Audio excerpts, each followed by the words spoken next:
qui est assez compliqué. Mais qu'on ne doit pas baisser les bras. On ne doit pas baisser les bras. On doit toujours continuer à se battre. Donc, les Dieu contre les Dieux. J'ai dit la semaine passée, j'ai dit 2 ou 3 choses que je vais essayer de retirer et aller dans la suite de ce que je devrais dire sagement, ça va proportion à côté des incompréhensions à cause de notre matière grise qui est déjà remplie de certaines données. Alors, dimanche passé, je parlais, j'exprimais le fait que quand on lit les textes hébraïques qui nous ont bercés dans la connaissance de Dieu ou du Créateur, quand on prend les textes hébraïques, les textes des Hébreux, ce sont les textes qui nous ont bercés dans notre réflexion du Créateur. Il y a des questions qu'il aurait fallu qu'on se pose, ou il faudrait qu'on se pose. Mais ces questions ne sont pas malheureusement ou ne sont pas totalement à la disposition des croyants. Parce que les croyants sont appelés à croire. Si le pasteur ou qui que ce soit dit le serpent est biblique, ok, il met le serpent son public, tu vas dire mais c'est rapide, non? Si on te dit l'ensemble, l'huile, c'est biblique, ah oui, mais c'est dans la Bible, non? Donc forcément, on a des vrais problèmes qui transpirent dans le service de Dieu. Parce qu'en fait, on ne sait même pas ce qu'on devrait faire. Et même si on saurait ce qu'on devrait faire, on se bat dans le service pour essayer de prouver que telle chose est meilleure que l'autre, alors que certainement les deux ne sont même pas dans ce depuis longtemps.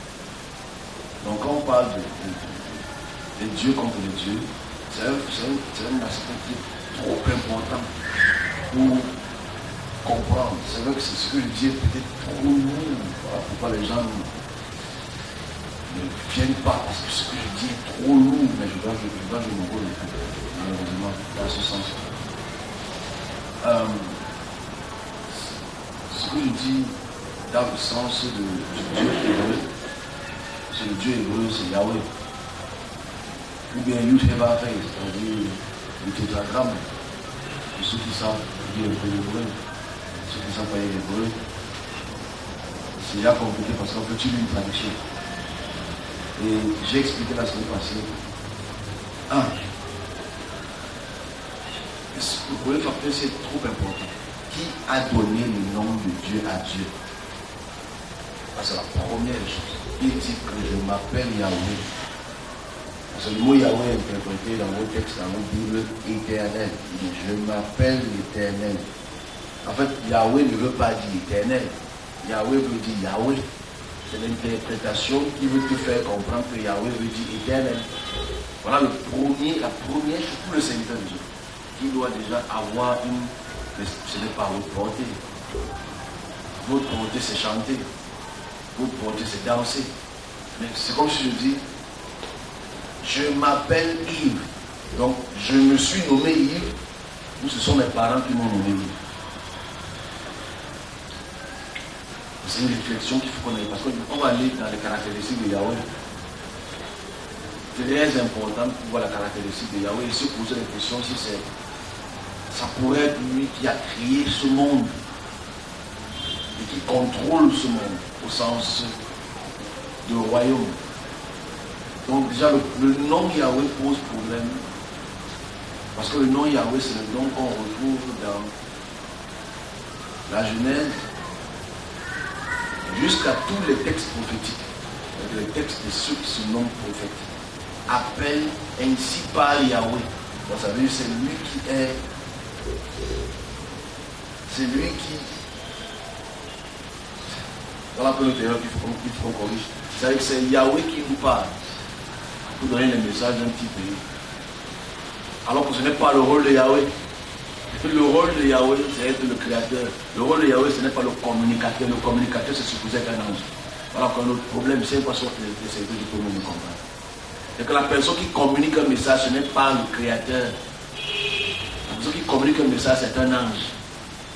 Dieu ne communique, je ne sais même pas comment il faut expliquer ça. Alors que ce n'est même pas à votre niveau. Il faut parler au serviteur de Dieu. Parce que c'est un vrai problème. Bon, revenons sur le Saint. Le Yahweh. Donc je disais que si le nom Yahweh c'est le nom de Dieu, le nom de Yahweh devrait porter en lui ou en elle une puissance. Une puissance de la création sur sa créature. Indébattable, indiscutable. Voilà un facteur qui est très difficile à expliquer. Parce que, comme je disais la semaine passée, quand Yahweh s'exprime, Yahweh n'exprime pas le facteur qu'il est seul. Yahweh exprime différentes formes de concepts célestes. Quand Yahweh s'exprime dans ses commandements, dans ses textes, Yahweh n'exprime pas le fait qu'il soit seul. Yahweh, lui, il estime qu'il est le plus grand. Yahweh, lui, il estime qu'il est le plus fort. Yahweh n'estime pas qu'il est le seul. Mais on leur se pose la question, si tu n'es pas le seul, qui a créé les autres dieux? Parce que tu les appelles les Elohim. Elohim, comme l'expliqué la mission, parce que Elohim veut dire seulement les dieux au pluriel. Parce qu'en fait, dans tout le croissant méditerranéen, on appelle les dieux El, ou Al, Baal, Elou, Ili. Parce que c'est les noms des dieux de cette région, bien avant que Israël ne soit le même pays. Les dieux aussi de ce côté s'appellent les Yah. Voilà pourquoi on dit Alléluia. Yah, c'est le nom d'un Dieu qu'on trouve dans la région du croissant méditerranéen. Donc voilà le vrai problème pour le service. Parce qu'en fait, tous ces Yah, ou ces Éli, ou ces Elou ne sont que des créatures, ne sont que des dominations, ne sont que des armes qui qu'on se comprenne pas. Donc voilà les problèmes qu'on trouve dans les textes, c'est-à-dire on retrouve le fait que les dieux bataillent contre les dieux. Donc on devait se poser les vraies questions. Comment est-ce que lui fait toutes choses et il commence à battre contre autre chose? Voilà les vrais problèmes qu'il faut qu'on se pose. C'est-à-dire comment Dieu crée Satan et Satan commence à se battre contre Dieu. C'est ça qu'on n'a pas compris la création. Il faut qu'on comprenne la création selon la création, pas qu'on comprenne la création selon les gens qui n'ont pas compris la création. Voilà ce que j'ai expliqué un peu la semaine passée, juste une petite forme de résumé. Et j'ai eu beaucoup de retours avec ce message-là. Certains, je ne veux pas dire pasteur ou prédicateur de certains pays m'ont contacté pour me demander si je suis monothéiste ou polythéiste. J'ai d'abord ri. Parce qu'en fait, tu réalises que nous, en tant que pasteurs, ou en tant que whatever we live, on regarde encore Dieu sur le regard polythéiste et monothéiste. Parce que le mot monos, je dis un théiste, je dis une divinité. Parce que le théiste, c'est le pluriel. Okay? Le polythéiste, ça veut dire plusieurs dieux. On regarde comment on regarde le monde encore. Regarde comment nous regardons le monde encore sous le regard du poly ou du monos. Ça ne doit même pas être une discussion en fait. Surtout si on est supposé connaître le Créateur, on va parler, on a son sens, le sens qui fait très mal, le sens de l'expression de ce qu'on avait interprété aujourd'hui comme amour. Si on essaie de comprendre le poly et le monos, théiste, on a beaucoup de questions à se poser. Comment est-ce qu'on regarde Dieu en fait? Quel est le regard que nous les hommes ont de Dieu? Je vais plus loin que ça. Quel est le regard qu'on nous a imposé? On doit voir Dieu comme ça. Parce que moi, je dis que c'est un regard imposé. On nous impose que c'est lui qui est là sur un trône, et il juge, mais il ne voit pas ton cas, mais il juge qu'à nous. Il voit comment il y a des guerres, mais il juge. On nous impose ce regard. La religion impose ce regard. Et quand on te pose la question, est-ce que tu es polythéiste ou monothéiste? Tu es supposé répondre. C'est quel genre de réponse que tu donnes à quelqu'un qui sait que comment est-ce qu'un créateur peut créer tout ce que tu demandes s'il est poly ou mono? Ça n'a pas de sens. Ce sont les religions qui cadrent les dieux dans un groupe, dans un secteur. Celui qui a créé n'est pas dans un secteur, il est au-dessus des secteurs. Parce qu'il est le créateur de tous ces secteurs. Donc je j'ai répondu à ce monsieur expatrié. C'est pas une question de boulot ou de poli. C'est une question de quel est ton regard du monde vous avez des esprits. Bon, il n'a pas répondu. Passons à la suite de notre petit message. On n'a pas très longtemps, on n'a pas trop de temps à faire aujourd'hui. Je pense qu'une heure on aura fini. Une heure on aura fini. Donc, pour la suite, ce qu'il faut comprendre, c'est la caractéristique donc du Dieu Yahweh. Parce qu'aujourd'hui, finalement, Yahweh est devenu le Dieu de 3/4 de la terre. 3/4 de la terre, Yahweh est devenu, a fait son coup d'état, il a réussi. Et que Yahweh aujourd'hui est le créateur de toutes choses. On a se posé la question sur la caractéristique de Yahweh. Est-ce que ça va être compris? Est-ce que ça va être écouté? Mais la caractéristique qu'on donne de Yahweh, c'est quelqu'un qui est là en colère, riche à monter, qui pardonne ceux qu'il aime, qui fait écouter ça, qui pardonne ceux qu'il aime, et si tu ne l'aimes pas, il te suit jusqu'à la 34e génération. Voilà la caractéristique d'un créateur. Là, c'est Yahweh. Pour les autres encadres, vous allez prendre la peine de lire ce que la caractéristique de Yahweh. Et c'est une caractéristique qu'on doit se poser la question, c'est la capacité de le faire. Mais c'est quelqu'un qui est là en colère. Et qui n'est pas très colérique. On va essayer de déterminer cela. Si Yahweh est vraiment là en colère, s'il a même une colère, il est riche en bonté, on va voir qu'il a plein de bonté. Naturellement, on va savoir pour le reste, surtout on va prendre le facteur amour en quelques minutes. Je ne veux pas que ce soit long. Alors, Yahweh est supposé être le créateur de toutes choses. Mais on a supposé la question, est-ce que Yahweh maîtrise sa propre création? Ça, c'est absolument impossible de sa propre création. Parce que quand tu parles après de lire les textes sont contre la suprématie de son pouvoir. C'est-à-dire, les textes démontrent à quel point il ne maîtrise pas sa propre création. C'est-à-dire le fait qu'il a créé l'homme et il dit, l'homme ne peut pas faire telle chose, voilà. Il faut que j'anéantisse la terre, que l'eau engloutit la terre. Il ne maîtrise pas sa création. Quand tu prends la peine de lire la Genèse, chapitre 3 jusqu'au chapitre 11, tu verras qu'il ne maîtrise pas la création. Parce qu'il regrette d'avoir fait la terre, il regrette d'avoir fait les hommes. C'est pas comme qui maîtrise sa création. Bon, maintenant, c'est quel type de regard tu proposes? Est-ce que c'est vraiment Yahweh qui a ce type de regard ou ce sont les hommes qui ont ce type de regard? C'est clair que ce sont les hommes qui ont ce type de regard. Et c'est clair que Yahweh est un Dieu colérique. C'est un Dieu quand même qui a exterminé les peuples, bibliquement bien sûr. C'est un Dieu qui a exterminé les peuples. C'est un Dieu qui a arrangé le sang.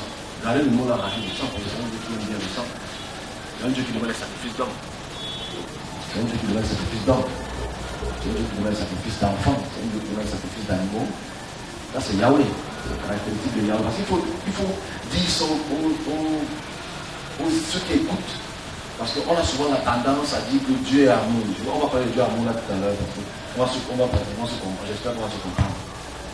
Donc, quand on prend la peine de lire l'Ancien Testament, Yahweh est un Dieu assassin. Il assassine les peuples. Il garde les vierges. C'est un Dieu assassin. Il n'y a aucun texte dans l'Ancien Testament qui te montre que Dieu n'est pas assassin. Quand tu prends Moïse a assassiné les gens. Parce que Yahweh là qui va assassiner les gens. Quand tu vois Josué a assassiné les gens. Parce que c'est Yahweh qui arrive à assassiner les gens. Quand tu prends tout ce qu'on appelle les juges, ils étaient les assassins. Au nom de Yahweh. Quand tu prends Samuel, ce sont les assassins. Quand tu prends Élie, ce sont les assassins. Ils tuent les gens au nom de Yahweh. C'est vraiment important de voir à quel point aujourd'hui il a subitement changé. Maintenant de Yahweh maintenant devenu un Dieu d'amour. Il faut dire les choses clairement, sans peur. C'est vrai que ça fait peur pour vous parce qu'en fait, vous ne prenez pas ça en considération parce que c'est votre devoir de prendre ça en considération. Donc l'Ancien Testament te montre un Yahweh qui est colérique, assoiffé de sang. On réalise même cela quand Moïse revient avec ses enfants et sa femme. Comment on appelle la femme de Moïse encore là? Déborah. c'est faux là. Le savon, c'est faux. Okay. Donc, le fait qu'il n'était pas circoncis, Dieu a voulu le tuer. Yahweh a voulu le tuer. C'est un Dieu qui est très très ressourceux. Bibliquement, j'insiste sur le mot bibliquement, on montre que c'est un Dieu qui est un Dieu de terreur. Mais terreur par rapport à quel autre Dieu? C'est l'autre question qu'il faut qu'on se pose. Parce qu'en fait, les autres dieux aussi font la même chose que lui. Tu prends les dieux Marduk, tu prends les dieux Inuk, tu prends les dieux Ashira, tous ces dieux de cette religion-là, ce sont aussi des dieux qui sont assoiffés de sang, qui demandent des sacrifices d'hommes, qui demandent des sacrifices de femmes, qui demandent des sacrifices d'enfants, qui rasent les pays. Donc en fait, tu réalises que Yahweh n'est pas unique. Yahweh est comme les autres dieux de tout le croissant méditerranéen. C'est rien de nouveau. Yahweh ne fait rien de nouveau. La seule chose que Yahweh ne fait pas, c'est que Yahweh n'a jamais gagné une bataille. La seule chose. Par rapport aux autres dieux, ce sont des de voir les puissances égyptiennes, assyriennes, sumériennes, babyloniennes. C'était pas Yahweh. C'était les dieux Marduk. Donc forcément, si on est... Alors je parle ici parce que je ne reprends peut-être les nouvelles personnes. Je parle sur le point historique. Ok? Je parle sur le point historique. Pas sur le point de la foi. Sur le point de la foi, Yahweh est le plus puissant au monde. Je parle du point historique. Et que historiquement, on se pose la question, historiquement, quel est le pays le plus puissant au monde aujourd'hui? Ce n'est pas le Cameroun, ni le Nigeria. On se comprend? Historiquement, aujourd'hui, le pays le plus puissant au monde, ce n'est pas le Cameroun. Ce n'est pas le Nigeria. C'est les États-Unis et la Chine. Ce sont les pays les plus puissants. Donc forcément, si tu veux dire à ton enfant que ma fille, mon enfant, le Cameroun est puissant, on est le plus puissant, donc tu me barres à ton enfant. Et voilà ce que le texte nous font comprendre. Alors un peu dans un autre sens, dans quelques minutes. Parce que le ne va pas mettre dans j'ai un petit message à passer. Dans quelques minutes, on va parler après. Il y a les textes qu'on va étudier. Si on va dans l'autre aspect, l'aspect le plus fracassant, je souhaite que ça puisse être assimilé, ce que je vais dire. C'est-à-dire l'interprétation de ce que nous comprenons du Dieu Yahweh aujourd'hui. Je dis bien l'interprétation. Quand une interprétation, ça veut dire, je prends un texte, je malaxe le texte et je sors avec une herméneutique sans contextualiser le texte. C'est-à-dire quoi? Quand on prend la peine de lire le Nouveau Testament chrétien, qu'est-ce qu'on lit de Yahweh? Parce qu'en fait, n'oublions pas que le Père de Jésus, c'est Yahweh. On ne voit pas Dieu. Commençons d'abord par là, ok?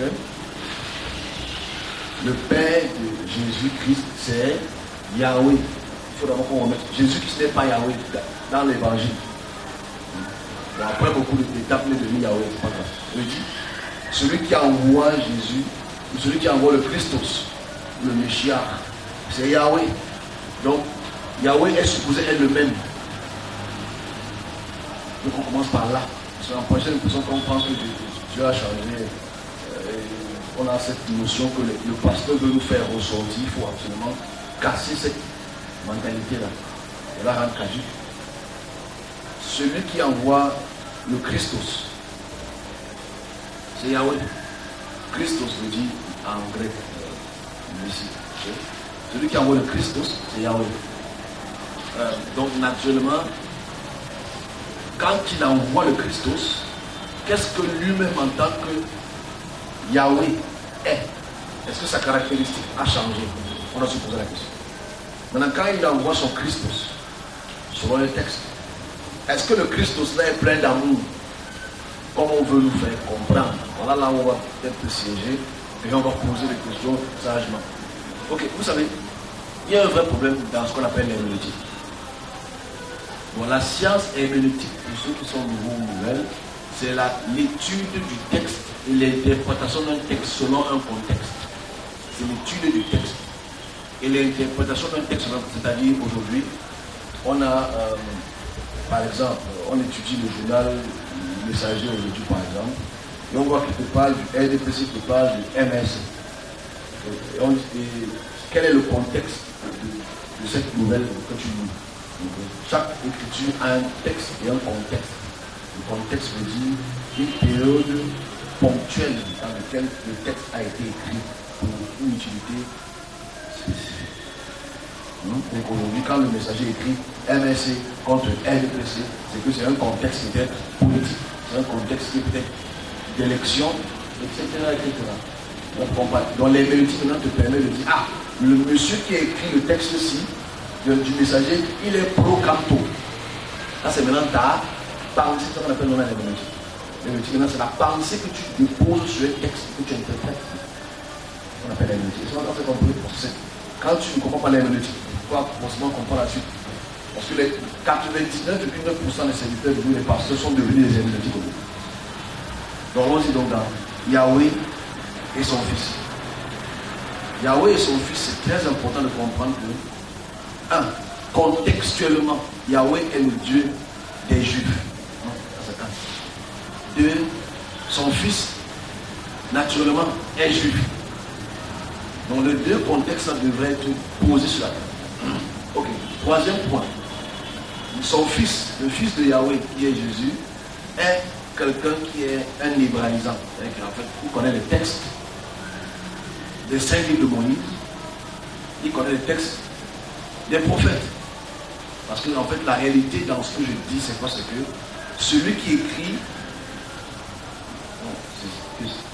écoutez seulement, ceux qui comprennent quand je parle, ils comprennent. Ceux qui ne comprennent pas, ça va être très compliqué ce que je dis.